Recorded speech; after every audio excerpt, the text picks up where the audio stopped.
저는 요즘 어쩐지 숨을 쉴 때마다 아내를 떠올리게 되었습니다. 아내가 세상을 떠난 지 어느덧 5년이 흘렀지만 그 빈자리가 자꾸만 커지는 기분이에요.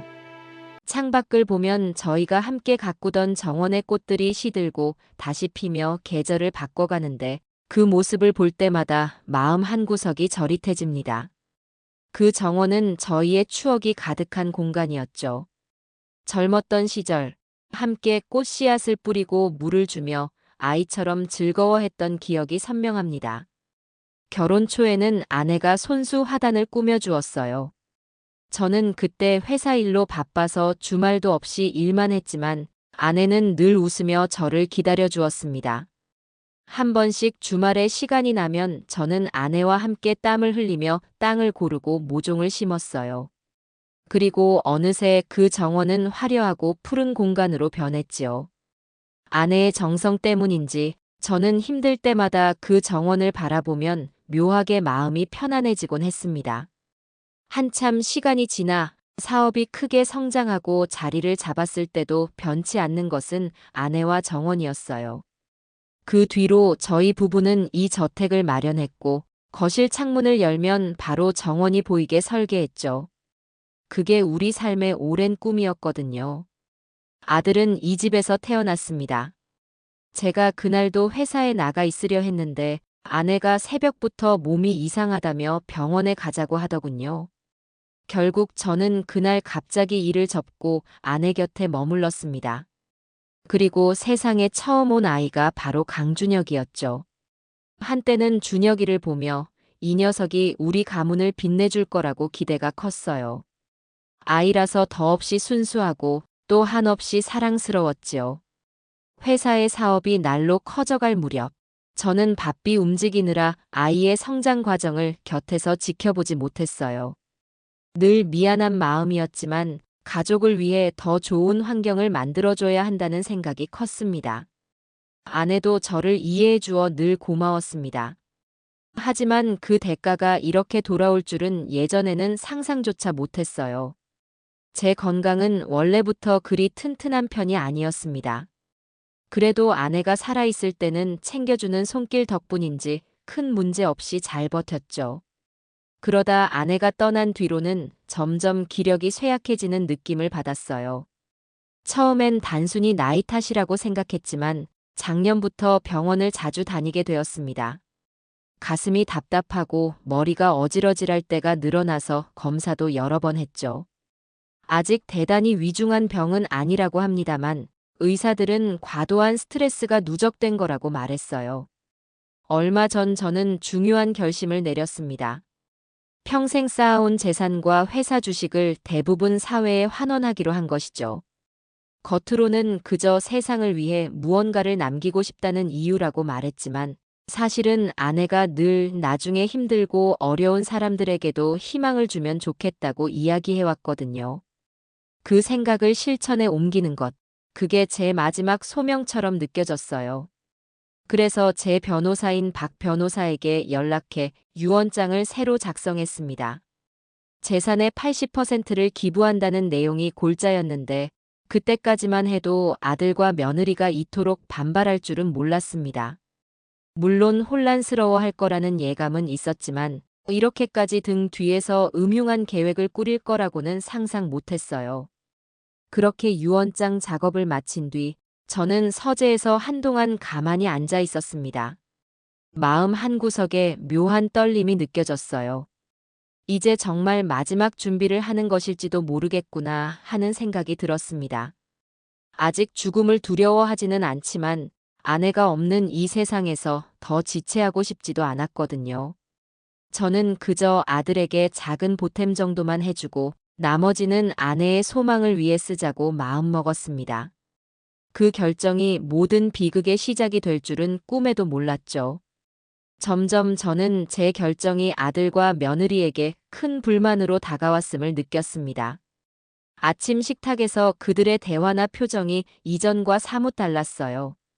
가끔 제가 몸이 아파 병원에 간다고 하면 마치 흥분된 기색이 역력했습니다. 그때까지만 해도 저는 내가 지나치게 예민해진 건가 하고 넘겼어요. 하지만 어느 날 서재 문 뒤에서 우연히 듣게 된 이야기는 저를 큰 충격으로 몰아넣었습니다. 아들이 서재에서 며느리와 대화를 나누고 있었습니다. 저는 그날도 아침 일찍 일어나 산책을 하려고 복도를 지나다가 반쯤 열린 서재 문틈으로 그들의 목소리를 들었습니다. 준혁 씨, 정말 그대로 두면 우리 손에 남는 거 하나도 없겠어요. 며느리 서미연의 목소리가 날카롭게 흔들리고 있었습니다. 아버님 재산이 너무 큰데 사회에 죄다 퍼준다는 게 말이 돼요? 그 말에 아들의 낮은 한숨 소리가 들렸습니다. 그래서 박 변호사랑 따로 얘기 좀 해보려고. 어차피 유언장이면 변호사 손에 달린 거 아니야? 저는 문턱 뒤에서 숨을 멈추고 있었습니다. 아들과 며느리가 어떻게 이런 대화를 할 수 있는지 믿기 힘들었어요. 한창 고민하던 중에 며느리의 목소리가 더 선명하게 들려왔죠. 근데 아버님이 지금도 제정신 같아요? 거의 치매 초기 같은 기분 들 때가 많던데 그걸로 어필하면 어떨까요? 마음이 쿵 내려앉았습니다. 아직 병원에서 치매 판정을 받은 적도 없고 말할 때 정신이 흐릿하다고 생각해 본 적도 없는데 제 스스로 몸이 약하다고는 생각했지만 머리가 흐려진 적은 없었어요. 그런데 이렇게 제 정신 상태를 뒤에서 폄하하고 있다니 가슴이 떨렸습니다. 그 순간 제가 더는 그곳에 있을 수 없었어요. 머릿속이 아득해지면서 발소리를 죽여 얼른 제 방으로 돌아왔습니다. 방 안에 혼자 앉아 있으니 땀이 송골송골 맺히더군요. 설마 진짜로 이렇게까지 나를 몰아붙이려는 걸까? 아니야. 오해일 수도 있어. 혹시 아들, 며느리가 잘못 알았을 수도 있고 단순히 불안해서 그런 걸 수도 있지. 저는 스스로를 달래보려 했어요. 하지만 마음속에는 이미 불신의 씨앗이 뿌려졌고 그 씨앗이 금세 자라기 시작했습니다. 저는 그날 하루 종일 우울감에서 벗어나지 못했습니다. 정원에 나가서 꽃들을 바라봐도 전에 느끼던 그 평온함이 전혀 느껴지지 않았어요. 아들이 그렇게 배신할 리 없다는 생각과 이미 제 귀로 직접 들었던 대화 내용이 교차하며 혼란스러웠습니다. 도저히 확신이 서지 않아 저는 결국 분명한 증거가 필요하다는 결론에 이르렀습니다. 점심 무렵 식탁에서 아들과 며느리를 마주쳤습니다. 아들은 태연한 얼굴로 물었어요. 아버지, 오늘은 병원 안 가세요? 그 순간 제 가슴이 덜컥 내려앉았죠. 몸이 좀 괜찮아졌다. 집에 머무르마. 그렇게 대답하자 며느리가 부자연스럽게 웃으며 말했습니다. 그러시군요. 푹 쉬셔야 해요, 아버님. 하지만 제 귀에는 그 말투가 전혀 진심처럼 들리지 않았습니다. 식사를 마친 뒤 저는 서재로 돌아와 조용히 앉아 아내의 사진을 바라보았습니다. 아내는 사진 속에서 여전히 환하게 웃고 있었습니다. 내가 이렇게까지 의심을 해야 하나? 하지만 방금 들은 건 분명 사실이잖아. 저는 한참 동안 생각을 정리하다가 예전부터 안면이 있던 김 부장을 떠올렸어요. 그는 제 오랜 친구이자 전직 정보부 요원으로 활약했던 인물입니다. 누구보다 치밀하고 정확하게 일을 처리하는 사람이었죠. 지금은 김 부장의 도움이 필요하겠군. 저는 바로 김 부장에게 전화를 걸었습니다. 김 부장, 나 좀 도와줄 수 있겠나? 내 집 안에 몰래 카메라를 설치해야 할 것 같아. 김 부장이 잠시 놀란 듯 했지만 곧 차분한 목소리로 물어왔습니다. 어찌된 일이십니까? 저는 간단히 사정을 설명했어요. 그랬더니 김 부장은 알겠다고 내일 오겠다고 했습니다. 그 통화가 끝난 뒤 저는 서재 창밖을 바라보며 더욱 확신했습니다. 이제는 정말 내 가족을 의심해야 할 때가 왔구나. 다음 날 오후 김 부장이 제 저택에 조심스레 찾아왔습니다. 문 앞에서 경비원들에게는 저와 오래전부터 친분 있는 사람이라고 했으니 별 의심은 없었죠. 저는 김 부장과 서재에 단둘이 앉아 대화를 나누었습니다. 회장님, 그 CCTV 설치 말입니다. 어느 정도 규모로 준비해야 할까요? 그의 목소리는 여전히 차분했지만 저를 염려하는 기색이 역력했습니다. 집안 곳곳에 설치하고 싶네. 특히 거실과 서재 식당, 그리고 복도 등의 중요한 장면이 포착될 수 있을 것 같아. 그가 고개를 끄덕이며 메모를 했습니다. 어떻게든 확실한 증거가 필요하네. 변호사를 매수한다든지 내 건강 상태를 조작한다든지 하는 얘기가 분명 있는 것 같아. 그렇다면 음성까지 녹취가 가능해야겠죠. 고성능 마이크도 설치합시다. 어르신께서 필요할 때 실시간으로 들을 수 있게 해드릴게요. 그래주면 좋네. 하지만 절대 들키면 안 된다네. 아들이나 며느리가 이런 장치를 알아차리면 끝장이야. 걱정 마십시오. 제가 아는 한 가장 안전한 방법으로 진행하겠습니다. 그렇게 이야기한 뒤 김 부장은 설치 위치와 장비에 대해 구체적인 계획을 세웠습니다. 가장 중요한 건 비밀 유지였어요.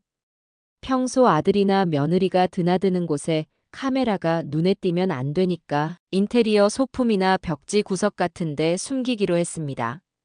녹음 장치는 전자제품 내부에 교묘히 삽입해 두어 육안으로는 알 수 없게 하자고 했죠.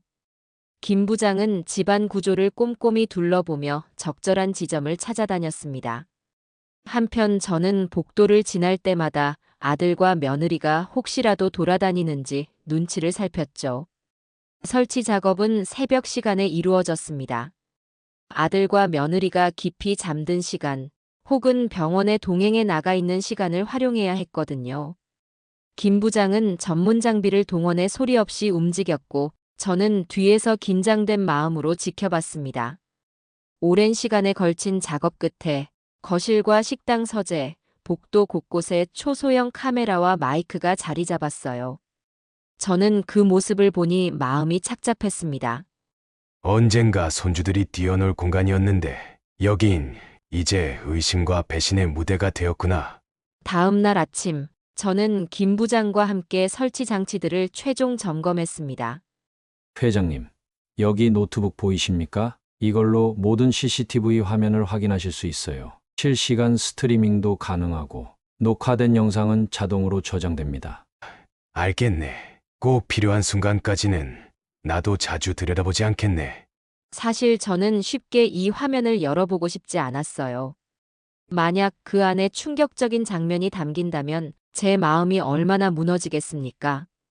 하지만 진실을 확인해야 한다는 의지도 동시에 컸습니다. 설치를 마친 뒤로 저는 일부러 아들과 며느리 앞에서는 아무 일 없는 듯 평온하게 행동했어요. 어제 병원에 다녀왔더니 좀 피곤하구나. 방에서 푹 쉬마. 그렇게 말하고 제 침실로 들어와 노트북을 켰습니다. 화면에 뜨는 거실 모습이 생생했어요. 아들과 며느리의 움직임이 마치 무대 위 배우처럼 선명하게 보이는데 제 가슴이 두근거렸습니다. 정말 이런 걸까지 해야 하나. 하지만 지금은 어쩔 수 없이. 이틀 정도는 별다른 움직임이 없었습니다. 아들과 며느리는 평소처럼 식사를 하고 서로 대화도 대수롭지 않은 내용뿐이었죠. 그러다 설치 후 사흘째 되는 날, 저는 노트북 화면을 통해 충격적인 광경을 목격하게 됩니다. 아들이 박 변호사를 이 집으로 불러 거실에서 대화를 나누기 시작했어요. 저는 침실에서 이어폰을 꼈고 그들의 목소리를 놓치지 않으려고 숨까지 죽였습니다. 그날의 충격과 혼란은 아마 제가 평생 잊을 수 없을 거예요. 하지만 그 이야기는 아직 이어질 장면입니다. 지금은 그저 제가 그 순간 느꼈던 심장의 요동과 분노를 잠시 간직한 채로 기억의 저편에 남겨두려 합니다. 어쩌면 이 모든 사건은 이미 오래전부터 준비되어 있었는지도 모르겠습니다. 저만 뒤늦게 깨달았을 뿐이죠. 아내가 살아있었다면 이 지경까지 오도록 내버려 두지 않았을 거라는 생각이 듭니다. 하지만 이제 돌이킬 수 없고 저는 그저 CCTV 화면을 바라보며 진실을 확인할 수밖에 없었습니다. 노트북 화면에 비치는 아들과 박 변호사의 모습은 너무나도 선명했습니다. 거실 한가운데 앉은 두 사람의 표정에는 긴장과 은밀한 흥분이 묻어났죠. 저는 침실에 앉아 귀에 이어폰을 낀 채 다시는 듣고 싶지 않은 대화를 고스란히 들어야 했습니다. 그들은 제가 없는 틈을 이용해 만나고 있었고 그 만남이 절대 평범한 성격이 아니라는 것이 뚜렷이 느껴졌어요. 카메라 속 아들의 손에는 두툼한 서류 봉투가 들려 있었습니다. 저는 본능적으로 그 안에 들어있는 것이 무엇인지 짐작할 수 있었습니다. 박 변호사님, 제가 아버지 뜻을 그대로 따르기는 어려울 것 같습니다. 아들의 목소리는 낮고 차가웠습니다. 기부라니 말도 안 되죠. 저한테 돌아와야 할 몫이 분명 있는데 다 빼앗길 순 없잖아요. 강 회장님이 아직 큰 지병은 없으신 걸로 알고 있는데요. 박 변호사는 조심스레 말을 꺼냈습니다. 현재 유언장이 효력이 유지되려면 강 회장님이 정신적으로 아무 문제가 없어야 합니다. 그러니까 문제를 만들어야죠. 치매 증상이 있다는 증거를 만들면 되지 않겠습니까? 아들의 입에서 거침없이 흘러나오는 말은 무언가를 이미 결심했다는 확신을 주었습니다. 하지만 주치의가 가짜 진단서를 써줄지 모르겠네요. 그 점이 관건입니다. 박 변호사는 미간을 좁히며 고민에 빠진 표정이었죠. 그건 제가 따로 알아보겠습니다. 의사 한 명만 매수하면 될 테니까요. 여기 우선 변호사님 사례금부터 받으세요. 아들은 서류 봉투를 박 변호사 앞으로 밀어놓았습니다.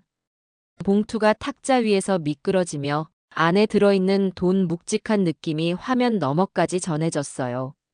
이건 생각보다 큰 금액인데요. 박 변호사는 작게 탄성을 내질렀습니다. 정신감정 문제만 확실히 처리할 수 있다면 유언장 효력에 손을 대는 건 어렵지 않습니다. 그 순간 저는 온몸이 굳어버린 듯 했습니다. 마치 누군가 제 심장을 꽉 쥐고 비트는 기분이었어요. 저는 무릎 위에 놓인 손을 꽉 쥐었습니다. 그리고 그 손이 떨리고 있다는 사실을 깨닫고 스스로를 붙들어야 했습니다. 화면 속 아들은 더없이 냉정해 보였습니다. 그 눈빛은 제가 알고 있던 어린 시절 아버지하고 제 품에 뛰어들던 아이와 완전히 달랐죠. 하얀 이를 드러내며 사악하게 웃는 표정이 낯설어서 제 가슴이 더 철렁 내려앉았습니다. 대화는 더 구체적인 내용으로 흘러갔습니다. 서류에 대한 검토, 법정에서 대응할 수 있는 전략, 그리고 제가 만약 반발할 경우에 대비한 계획까지. 그 모든 이야기가 너무나 침착하게 오갔습니다. 아들과 변호사는 이미 꽤 오래전부터 이 수작을 준비해온 것처럼 보였어요. 저는 도무지 믿기지 않아 혹시나 녹음 상태가 잘못되어 내가 오해하는 건 아닐까 싶었습니다. 하지만 이어폰에서 들려오는 목소리는 의심할 여지 없었고 눈앞에 펼쳐진 장면 또한 분명한 현실이었습니다. 그들은 번갈아가며 치밀하게 음모를 논의하고 있었고 그 음모의 대상은 바로 저였습니다. 대화가 끝나갈 무렵 박 변호사는 무거운 봉투를 품에 넣으며 작은 미소를 띄었습니다. 그러면 강 회장님께서는 조만간 종합검진을 받으셔야겠네요. 제가 일정 한번 잡아보겠습니다. 네, 부탁드립니다. 어떻게든 정신감정이라는 명목으로 아버지를 몰아붙일 근거가 필요하니까요. 아들의 목소리에 서늘한 기운이 감돌았습니다. 그러고 나서 두 사람은 가벼운 인사를 주고받았습니다. 아들은 박 변호사를 현관까지 배웅했고 화면 너머로 둘의 뒷모습이 점차 멀어졌죠. 거실이 다시 텅 비게 되자 저는 이어폰을 빼고 숨을 크게 내쉬었습니다. 제 심장은 미친 듯이 뛰고 있었고 손바닥에는 식은땀이 한가득이었습니다. 정말 저 녀석이 중얼거리며 저는 노트북을 덮어버렸습니다. 그리고 한동안 아무것도 하지 못한 채 침실 벽을 멍하니 바라보았습니다. 오래전 아들과 함께 공놀이를 하며 웃던 기억들이 슬프게 아른거렸어요. 저는 한동안 제 감정을 추스르지 못했지만 어쩔 수 없이 다시 노트북을 열어 다른 장면들을 확인했습니다. 어쩌면 며느리도 함께 계획하고 있을지 모른다는 의심이 들었기 때문입니다. 하지만 당일에는 별다른 녹화 장면이 없었습니다. 며느리는 외출을 했는지 거실이나 복도의 모습을 보이지 않았어요. 저는 다행이라 생각하면서도 마음속 깊은 곳에서는 불안한 예감이 떠나지 않았습니다. 하룻밤을 꼬박 뒤척이다가 다음 날 아침이 오자마자 김 부장에게 전화를 했습니다. 김 부장, 정말 내 예상이 맞았네.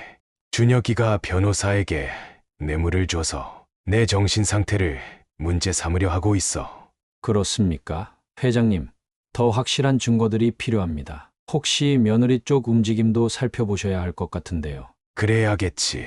고맙네, 김 부장. 저는 통화를 끊고 나서 서둘러 CCTV 영상을 다시 점검했습니다. 며느리가 어떤 식으로 얽혀 있는지 반드시 밝혀야 한다고 생각했어요. 그리고 머지않아 저는 더 충격적인 장면을 발견하게 됩니다. 어느 날 오후 노트북에 시선이 고정된 채 영상을 돌려보던 중 며느리가 박 변호사의 사무실로 들어가는 모습이 포착되었습니다. 물론 저희 저택에 설치된 CCTV는 아니었지만 김 부장이 미리 준비해둔 또 다른 장치가 그녀의 움직임을 기록해놨죠. 오래전부터 만일의 사태를 대비해 김 부장은 며느리 주변도 미묘하게 감시하고 있었던 것입니다. 저는 이 사실조차 고맙기도 하고 씁쓸하기도 했습니다. 영상을 재생해보니 며느리가 검은색 코트를 걸치고 조심스레 사무실 문을 열고 들어갔습니다. 박 변호사의 사무실 내부는 보이질 않았지만 설치된 녹음 장치 덕분에 며느리의 목소리와 대화가 또렷하게 들렸습니다. 변호사님, 남편이 들인 돈 말고도 이건 제가 따로 준비했어요. 혹시 모자라면 언제든 말씀하세요. 이 정도면 충분할 것 같은데요. 그런데 혹시 모르니까 조금 더 여유 자금이 필요할 수 있습니다. 박 변호사의 목소리는 한껏 부드럽게 깔려 있었습니다. 네, 알겠습니다. 우리 목표가 확실하잖아요. 이 기회에 재산을 몽땅 가져와야죠. 평생 시아버지 눈치 보면서 고생만 했는데 이제는 우리가 편하게 살 권리가 있다고 생각해요. 저는 며느리의 말에 속이 뒤집히는 기분이었습니다. 그동안 그녀가 제게 했던 친절한 말들과 혹은 마지못해 보였던 미소들이 전부 가식이었다는 사실이 선명히 드러났죠. 어쩌면 이 계획은 아들과 며느리가 함께 오래전부터 고민해왔을지도 모르겠습니다. 아버님은 제가 어릴 때부터 정말 무심했어요. 남편 말로는 아버님이 늘 사업만 중요시했다고 하더라고요. 우리가 어떻게 살았던 건지 전혀 관심도 없었죠. 그러니 이젠 우리 몫을 제대로 받아낼 때가 됐다고요. 그 순간 며느리의 목소리는 억울함과 분노를 동시에 품고 있는 듯 들렸습니다. 하지만 제가 듣기에는 모든 것이 이기적인 변명으로밖에 느껴지지 않았어요. 아무리 제가 예전에 가정에 소홀했다고 해도 이건 도를 지나친 태도라는 생각이 들었습니다. 박 변호사는 잠시 가만히 있다가 서류를 넘기는 소리를 냈습니다. 그럼 다음 단계는 강 회장님의 정신감정이겠네요. 그 부분은 어떻게 진행 중이신지.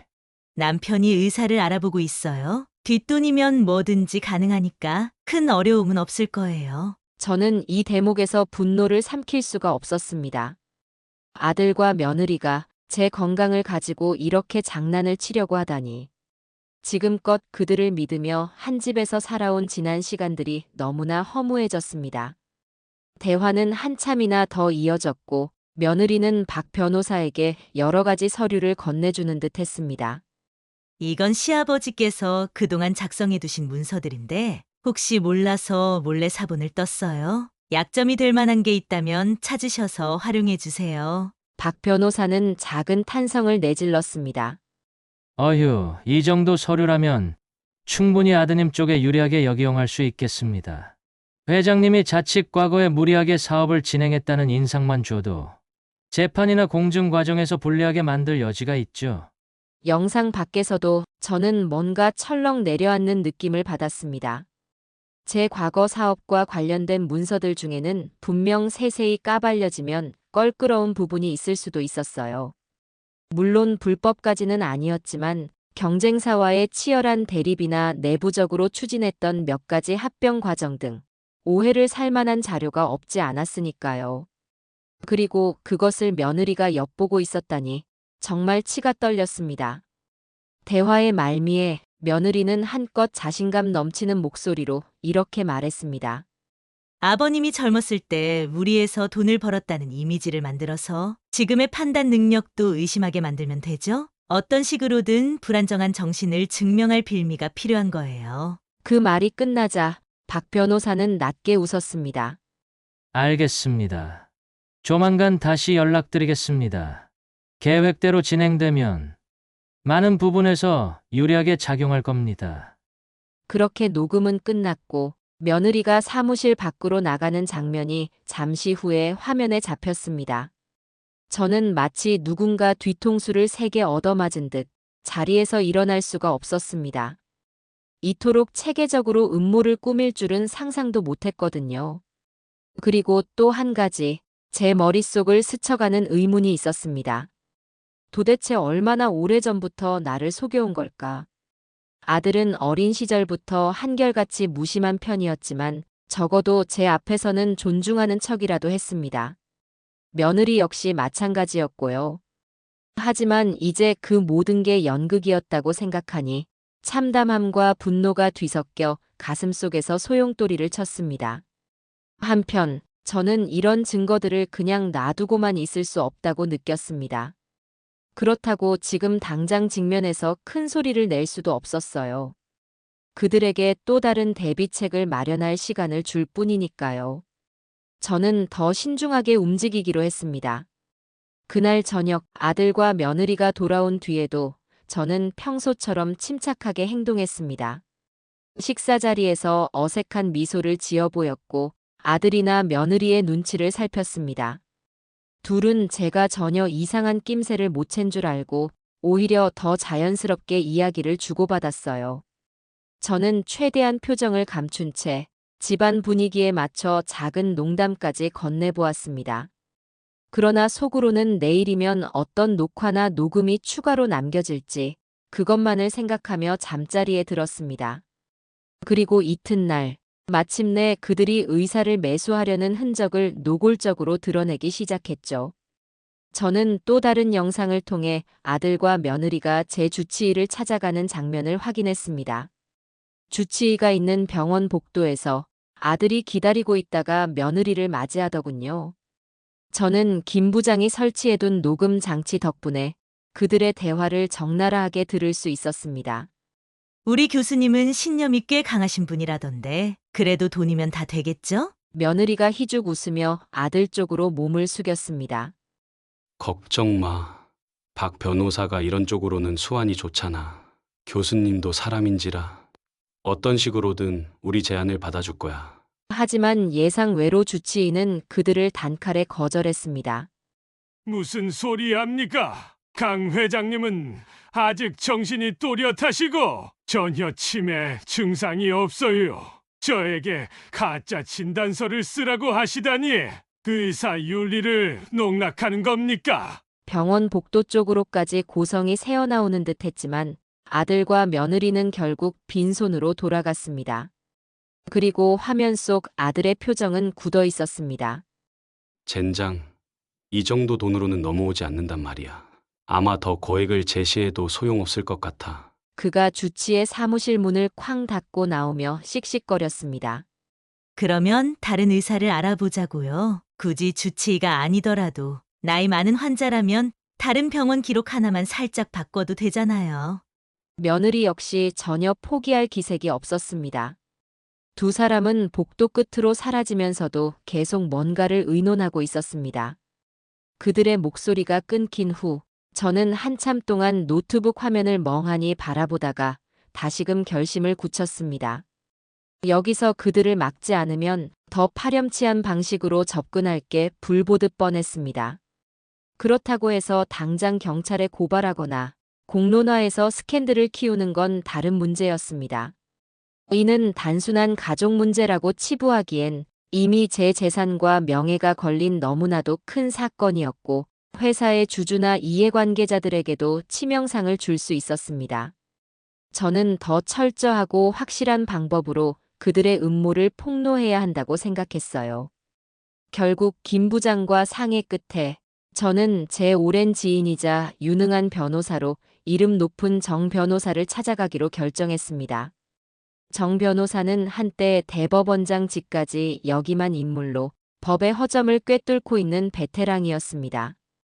다음 날 아침 저는 몸이 좋지 않다는 핑계를 대며 집 안에서 조용히 지냈고 저녁 무렵이 되어서야 비밀리에 정 변호사와 접촉했습니다. 안전을 위해 저희 저택이 아닌 외부 장소에서 만났죠. 오래전부터 알고 지낸 사이여서 서로 믿을 수 있었고 정 변호사도 저를 진심으로 아껴주는 분이었습니다. 우리는 근교에 자리한 작은 별장에서 비밀리에 만나 CCTV와 녹음 파일 일체를 검토했습니다. 정 변호사는 화면을 보면서 몇 번이나 고개를 내저었습니다.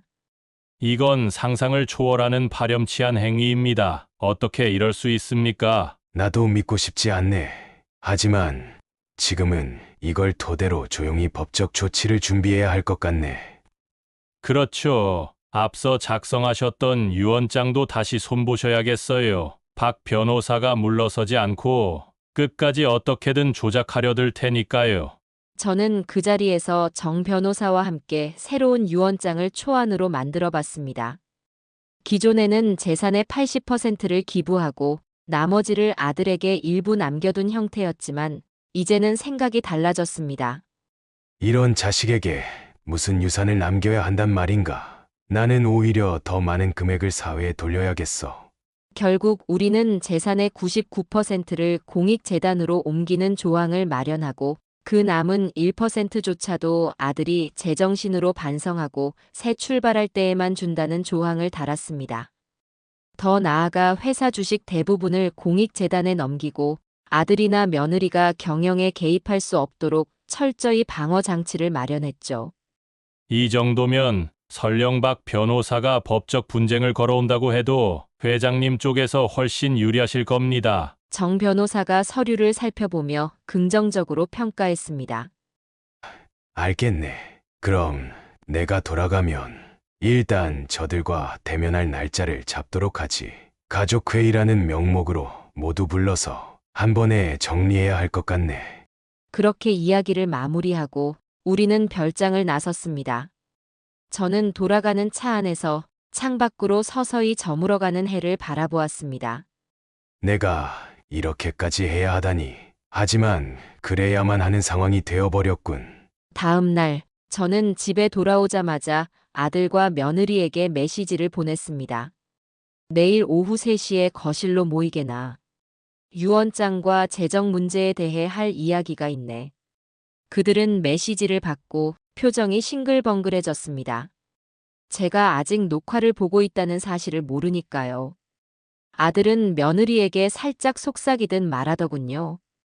역시 아버지가 마음을 바꾸셨나 봐. 언제 정신감정을 받아보라는 얘기를 흘려듣더니 결국 후회하는 거지 뭐. 며느리는 커다란 웃음을 지으면서 고개를 끄덕였습니다. 우리 힘든 일도 곧 끝나겠네요. 잘 됐어요. 저는 그 말을 듣고 더욱 단단한 의지를 다졌습니다. 이제 저들이 지은 죄를 그대로 되돌려줄 때가 왔다. 다음 날 예고한 시간에 맞춰 저는 정 변호사를 비롯해 김 부장까지 불렀습니다. 가족회의라고 했지만 사실상 결정적 증거를 공개하는 자리였죠. 박 변호사도 역시 그 자리에 초대했습니다. 어차피 저들이 제대로 몸을 숨기지 못하게 만들려면 모두 함께 있어야 하거든요. 마침내 오후 3시 거실에 모인 이들은 각자 다른 표정을 짓고 있었습니다. 아들과 며느리는 기대에 가득 찬 얼굴이었고 박 변호사는 약간 긴장한 기색이었습니다. 정 변호사는 의연하게 서류철을 들고 서 있었고 김 부장은 조용히 뒤편에서 상황을 지켜보고 있었죠. 저는 모두에게 인사를 건네고 준비해둔 대형 스크린을 켰습니다. 오늘 모인 이유를 말하기 전에 먼저 같이 볼 영상이 있네. 그 순간 아들과 며느리는 약간 당황한 표정을 지었습니다. 저는 노트북을 조작해 아들이 박 변호사에게 돈을 건네고 또 며느리가 박 변호사 사무실을 찾았던 장면 등 핵심 부분을 재생했습니다. 음성까지 생생하게 들렸죠. 장면이 바뀔 때마다 아들과 며느리의 얼굴빛은 점점 싸늘해졌습니다. 특히 며느리는 처음에는 억울한 표정을 지으려다가 결국 화면에 노골적으로 드러나는 자기 모습을 보자 입을 꾹 다물어 버렸습니다. 박 변호사는 식은땀을 흘리는지 손수건을 꺼내 이마를 닦고 있었어요. 영상이 끝나자 저는 방 안의 정적을 깨트리며 물었습니다. 준혁아, 미연아, 이거 어떻게 설명할래? 그러자 아들은 비틀거리듯 일어나서 뭔가 변명하려 했지만 말문이 쉽게 열리지 않는 듯 했습니다. 아버지, 그건 그냥 저희가 잘못 이해한 부분이 있어서. 며느리도 불이 나게 거들었습니다. 맞아요. 저건 맥락이 잘못 전달된 거예요. 우리가 재산 문제를 조금 상의하려고 했던 것뿐이지 아버님을 해치려는 의도는 아니었어요. 저는 침착하게 손을 들어 그들의 말을 막았습니다. 그리고 고개를 돌려 박 변호사를 바라봤죠. 박 변호사, 자네도 할 말이 있나? 박 변호사는 변호사 특유의 말솜씨로 모든 상황을 무마하려 애쓰려 했지만 이미 증거 화면에 자신이 돈을 받는 모습이 고스란히 잡혀 있었습니다. 그는 결국 망연자실한 표정으로 서 있었습니다. 회장님, 그게 아니라 제가 잠시 정신이 혼미해서 정말 죄송합니다. 이렇게까지 될 줄은 몰랐어요. 그가 연신 허리를 숙였지만 저는 전혀 동요되지 않았습니다. 오히려 정 변호사가 무표정하게 그를 응시하고 있었죠. 그리고 김 부장이 살포시 앞으로 다가서며 이 모든 증거 자료를 꽉 쥐고 있다고 암시했습니다. 준혁아, 미연아, 난 너희가 혹시라도 진심으로 반성할 기회를 잡길 바랐다. 그래서 그동안 조용히 지켜본 거야. 제가 조용히 말하자 아들은 고개를 들고 어이없다는 듯 웃었습니다. 아버지, 그럼 우리가 뭐 어쩌길 바라셨는데요? 처음부터 아버지가 우릴 무시하고 평생 회사만 챙기셨잖아요. 이제 와서 도덕적으로 훈계하시겠다고요? 그 말에 며느리도 가담해 목소리를 높였습니다. 네, 맞아요. 아버님이 우리한테 신경이나 썼나요? 돈 벌어서 뭐 하셨는데요? 결국 우리 보고는 다 포기하라고 하시면서 본인은 가진 걸로 다 해보셨잖아요. 저는 이 지경까지 된 상황이 기막혔지만 어쩌면 이게 그들의 진짜 속마음이라는 생각이 들어 씁쓸했습니다. 그리고 이 자리에서 모든 걸 마무리해야겠다고 느꼈습니다. 그래, 어쩌면 내가 부족한 아버지였을 수도 있지. 하지만 이건 도가 지나쳤어. 재산을 노리고 변호사를 매수하고 내 정신을 흔들려 했다는 거. 그게 가족이라고 할 수 있나? 정 변호사가 준비해둔 서류를 꺼내며 차분히 발표하듯 말했습니다. 여기 증거 자료와 함께 새로 작성한 유언장 초안이 있습니다. 회장님 뜻에 따라 재산의 99%는 공익재단으로 이전하고 나머지 1%도 일정 조건이 충족될 때만 아드님에게 돌아가도록 했습니다. 그 순간 거실 안 공기가 얼어붙었습니다. 아들과 며느리는 서로를 쳐다보며 경악한 표정을 지었죠. 아들은 의자에서 벌떡 일어나고 며느리는 손바닥으로 입을 틀어막았습니다. 한동안 침묵이 흘렀고 둘은 현실을 받아들이지 못한 얼굴이었습니다. 결국 아들이 먼저 입을 열었습니다. 말도 안 돼. 재산을 싹 다 공익재단으로 넘긴다니. 그럼 우린 뭐가 남아요? 아버지, 장난하시는 겁니까? 며느리도 흥분한 목소리로 거들었습니다. 맞아요, 아버님. 우리가 아무것도 못 받는다고요? 이건 정말 말이 안 되잖아요. 설마 우리 완전히 배제하려고 작정하신 거예요? 저는 차가운 시선으로 그들을 바라봤습니다. 이미 이 자리에 모이기 전에 모든 정황을 파악하고 증거를 모았기에 흔들리지 않았죠. 정 변호사가 대신 서류를 탁자 위에 펴놓으며 또렷하게 말했습니다. 여기 기재된 대로라면 현재 작성된 유언장보다 훨씬 강력하게 아드님과 며느님을 배제할 수 있습니다. 물론 약간의 예외 조항은 남아있지만요. 그 말에 며느리는 울상이 되면서도 억울함을 가장해 울먹이는 듯한 목소리를 냈습니다. 아버님, 저희가 뭘 그렇게 잘못했나요? 평생 아버님을 모시며 고생했는데 이런 식으로 우리를 내치시면 우린 정말 어떻게 살라고요? 하지만 저는 이미 마음을 굳게 먹었습니다. 그들의 눈물 어린 표정이 전혀 진정성 있게 보이지 않았거든요. 아들의 목소리가 갈수록 격앙되었습니다. 아버지, 저희도 가만히 있진 않을 겁니다. 지금이라도 생각을 고쳐먹으세요. 이렇게까지 몰아붙이면 우리도 가만히 있지 않을 거라고요. 그 말을 듣자 저는 제 안에 쌓여있던 분노가 서서히 고개를 들었지만 표정만은 흔들리지 않았습니다. 오히려 미소를 짓듯 담담한 목소리로 대답했습니다. 몰아붙인다. 내가 누굴 몰아붙인다는 말이냐? 너가 뒤에서 변호사를 매수하고 며느리가 의사까지 매수하려 한 증거가 여기에 다 담겨 있다. 거실 한가운데 설치된 대형 스크린에는 이미 그들의 불법 행위를 찍은 영상 캡처 사진과 서류들이 떠 있었습니다. 아들과 며느리는 얼굴이 새하얗게 질렸지만 여전히 발을 동동 구르며 부인하려 했습니다. 아들이 고함을 질렀습니다. 아버지, 그건 그냥 상황이 좀 와전된 거예요. 우리 함정에 빠뜨리려는 누군가의 계략이 분명해요. 며느리는 슬그머니 아들의 뒤편에 몸을 숨기더니 한술 더 떠서 변명했습니다. 네. 맞아요. 저희가 변호사님께 상담은 좀 했지만 그게 뇌물이니 뭐니 하는 식으로 비춰진 건 오해라고요. 아버님 제발 믿어주세요. 하지만 정 변호사가 단호히 고개를 저었습니다.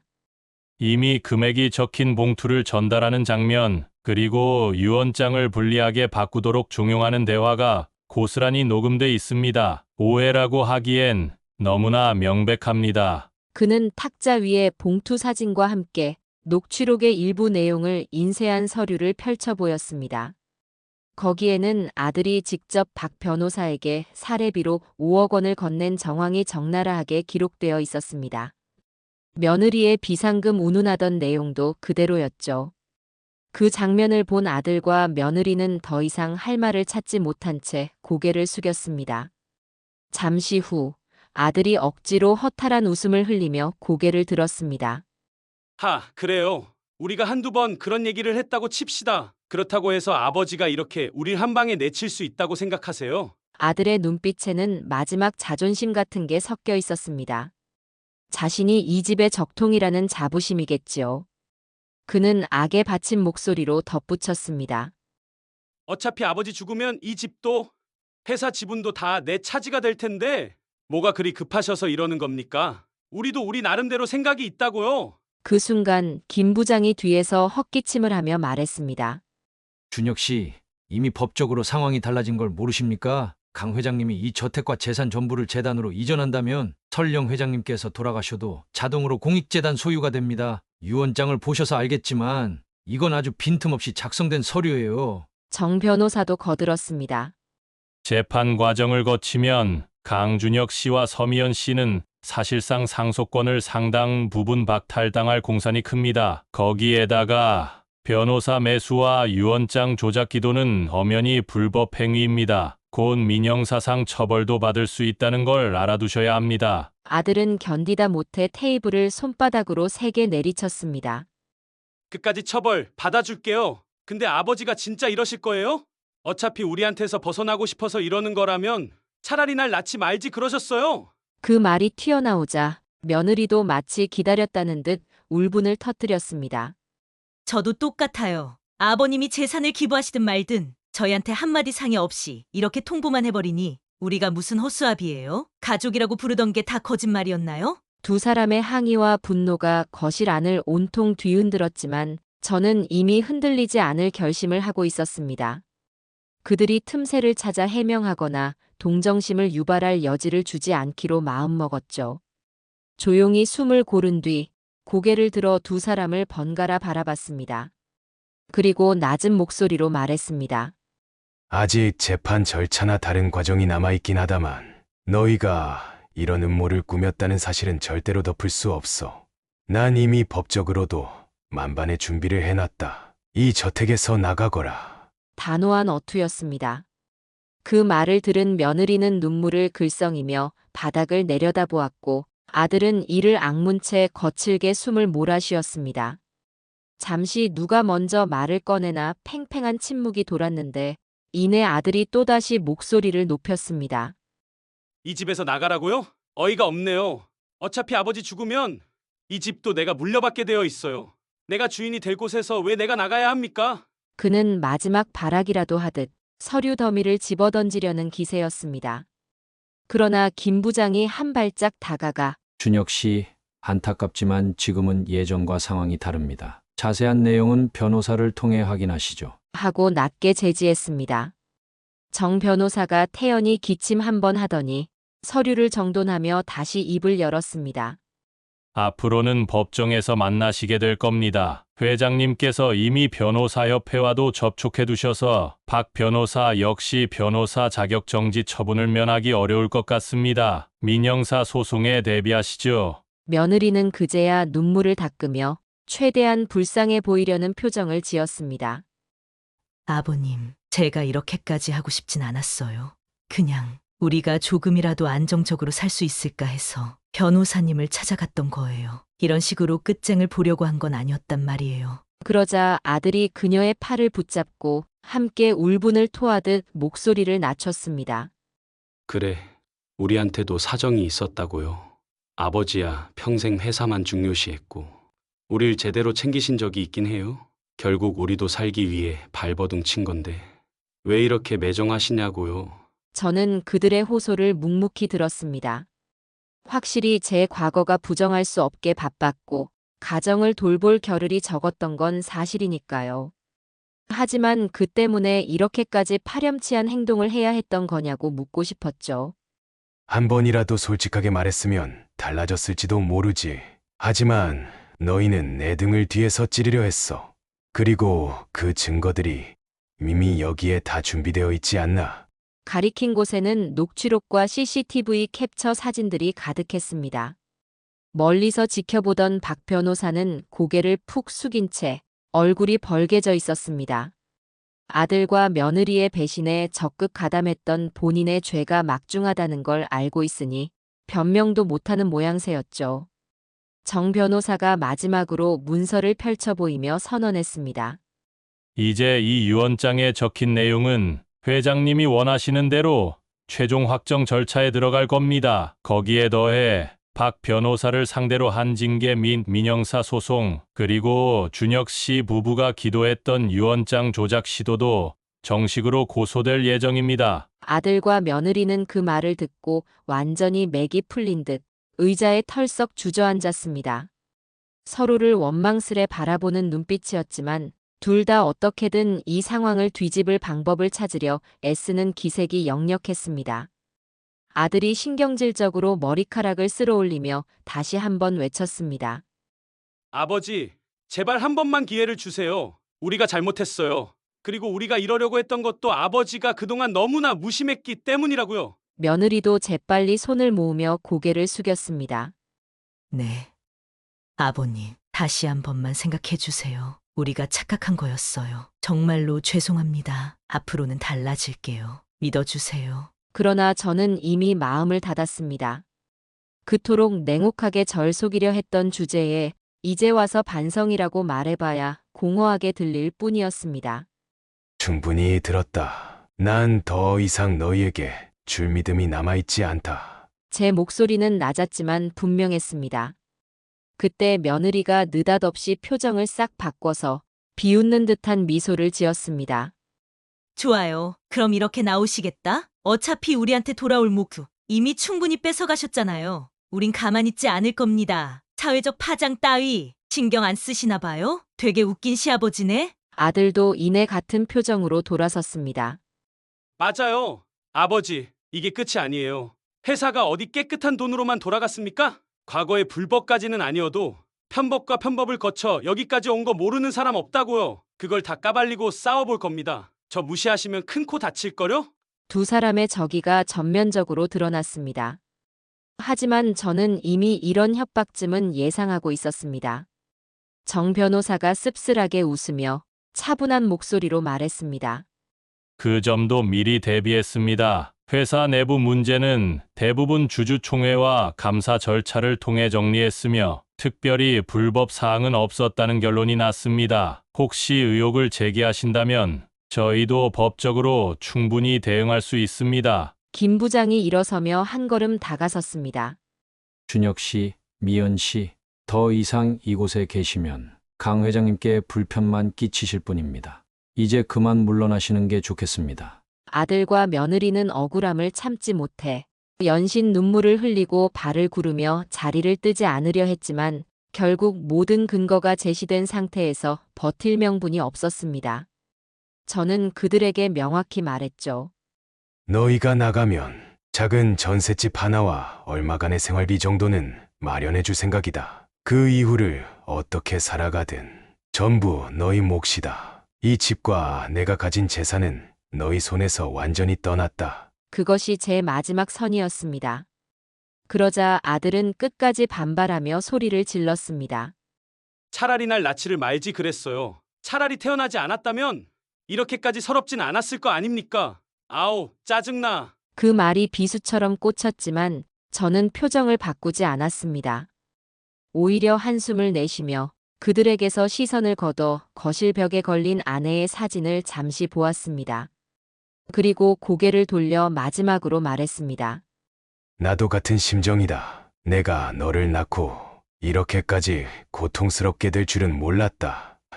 나가라. 그 순간 아들은 아무 말도 못하고 그대로 고개를 푹 숙였습니다. 며느리는 치를 떨듯 몸을 떨고 있었지만 끝내 제대로 된 항의를 하지 못했습니다. 박 변호사는 이미 아무 말 없이 고개만 숙인 채 현관 쪽으로 몸을 돌렸습니다. 그렇게 거실 문이 열리고 셋은 하나둘씩 뒤돌아 나갔습니다. 아들의 발걸음은 분노로 가득 차 있었고 며느리는 여전히 씩씩거리고 있었으며 박 변호사는 이마에 식은땀을 흘리는 모습이었습니다. 그들이 문 밖으로 완전히 사라지자 거실에는 무거운 침묵만이 남았습니다. 잠시 후 저는 마치 전쟁이라도 치른 듯 소파에 털썩 주저앉았습니다. 정 변호사가 조용히 제게 다가와 말했습니다. 회장님, 이제 모든 증거가 확실하니 걱정 마십시오. 이후 절차는 제가 잘 진행하겠습니다. 김 부장도 제 어깨에 손을 얹고 조심스럽게 말했습니다. 회장님, 괜찮으십니까? 오늘 같은 날이 쉽게 지나가진 않을 겁니다만 그래도 잘 버티셨습니다. 저는 흐트러진 숨을 고르며 천천히 고개를 끄덕였습니다. 머릿속이 복잡했지만 한 가지는 분명했습니다. 나는 이 결정을 후회하지 않는다. 결국 아들과 며느리는 무거운 표정으로 집을 나섰고 박 변호사는 변호사 자격 자체가 박탈될 위기에 놓였습니다. 정 변호사와 김 부장은 제 곁을 지키며 제가 받을 충격을 조금이라도 덜어주려고 애썼습니다. 저는 그들에게 간단히 고개 인사를 하곤 거실 소파에 힘없이 몸을 기댔습니다. 그리고 천장을 바라보며 그동안 이어져 왔던 긴장감과 분노가 서서히 녹아내리는 걸 느꼈습니다. 곁에 놓인 테이블 위에는 아내의 사진이 작은 액자에 담겨 있었고 그 웃는 모습을 보는 순간 묘하게 마음 한구석이 편안해졌습니다. 당신이라면 이 결정을 이해해 주겠지. 저는 작게 읊조리며 눈을 지그시 감았습니다. 아무 대답도 들려오지 않았지만 왠지 모르게 다시 한번 확신이 들었습니다. 이제야 비로소 정말 새로운 시작이 가능하겠구나 하고요. 다시 일어선 저는 정 변호사에게 고개 숙여 미안하다고 했습니다. 오늘 같은 난장판에 함께 휘말리게 해서 미안하다는 뜻이었죠. 그러나 그는 오히려 제 손을 꼭 잡고 저야말로 오랜 친구를 도울 기회가 생겨 다행입니다. 하고 담담히 웃어주었습니다. 김 부장 역시 고개를 끄덕이며 앞으로 절차가 복잡할 테니 건강을 우선 잘 챙기시길 바랍니다. 하고 말했습니다. 그렇게 저는 제 남은 재산의 대부분을 공익재단에 이양하고 뒤틀린 가족과의 연을 끊어내기로 결심했습니다. 인생의 말미에 이런 극단적인 결정을 내리는 것이 옳은가 스스로에게 물어봤지만 이제 더 이상 후회하지 않기로 했습니다. 가족이 처음부터 달리 마음먹지 않았다면 제가 이렇게까지 하진 않았을 테니 말이죠.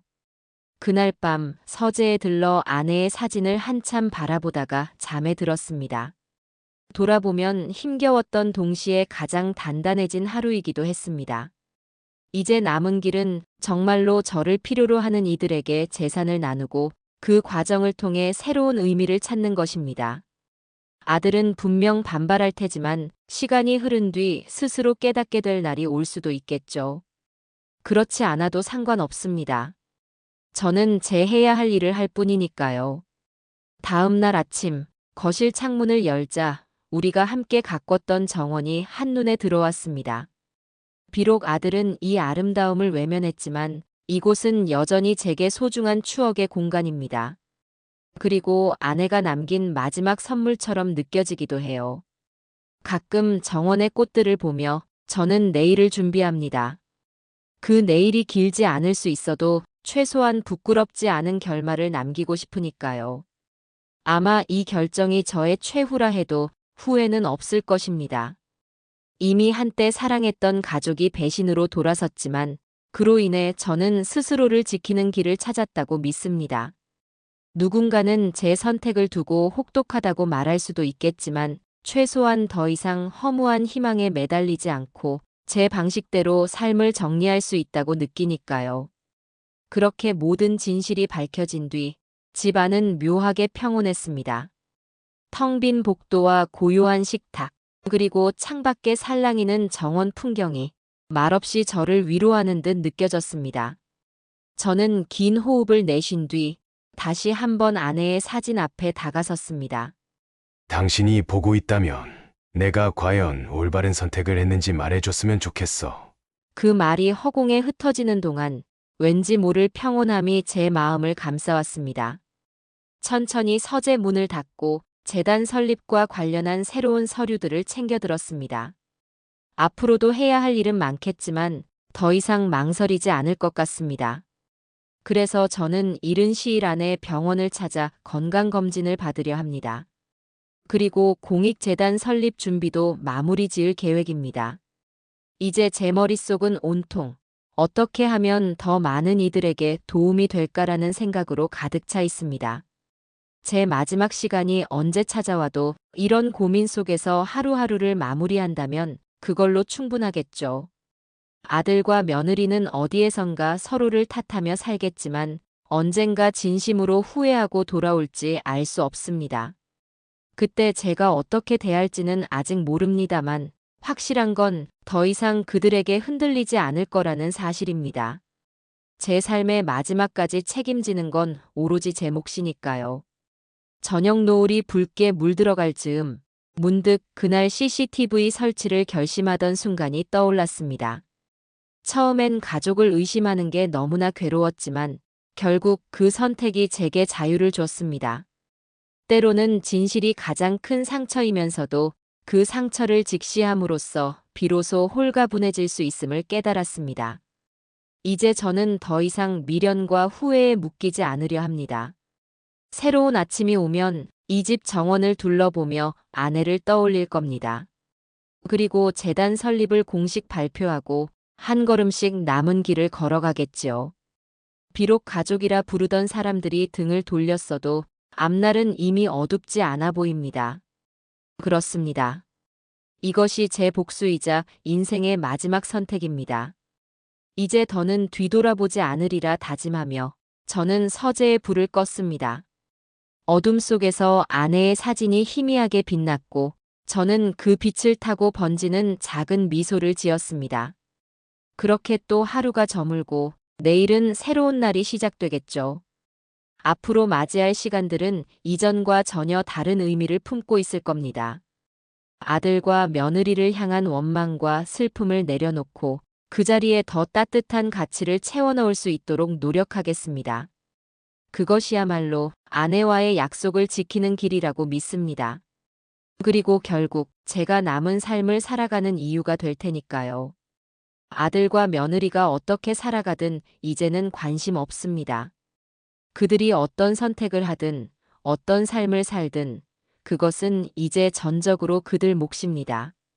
어차피 평생을 욕심과 탐욕 속에서 살았던 인간들이니 남은 생도 크게 다를 바 없겠지요. 서로를 원망하며 살든 끝까지 남 탓만 하며 살든 그것은 제가 신경 쓸 일이 아닙니다. 저는 그저 나의 마지막을 내가 원하는 방식으로 정리할 뿐입니다. 더 이상 뒤돌아보지도 않을 것이고 그들에게 남은 미련도 없습니다. 내 삶을 좀먹던 존재들은 이제 내 세상에서 완전히 지워졌고 저는 마침내 진정한 자유를 찾았습니다. 앞으로 남은 날들은 오직 나를 위한 길을 걸어갈 겁니다. 제 이야기를 들어주셔서 정말 감사드립니다. 구독과 좋아요, 그리고 댓글을 남겨주신다면 참고하도록 하겠습니다.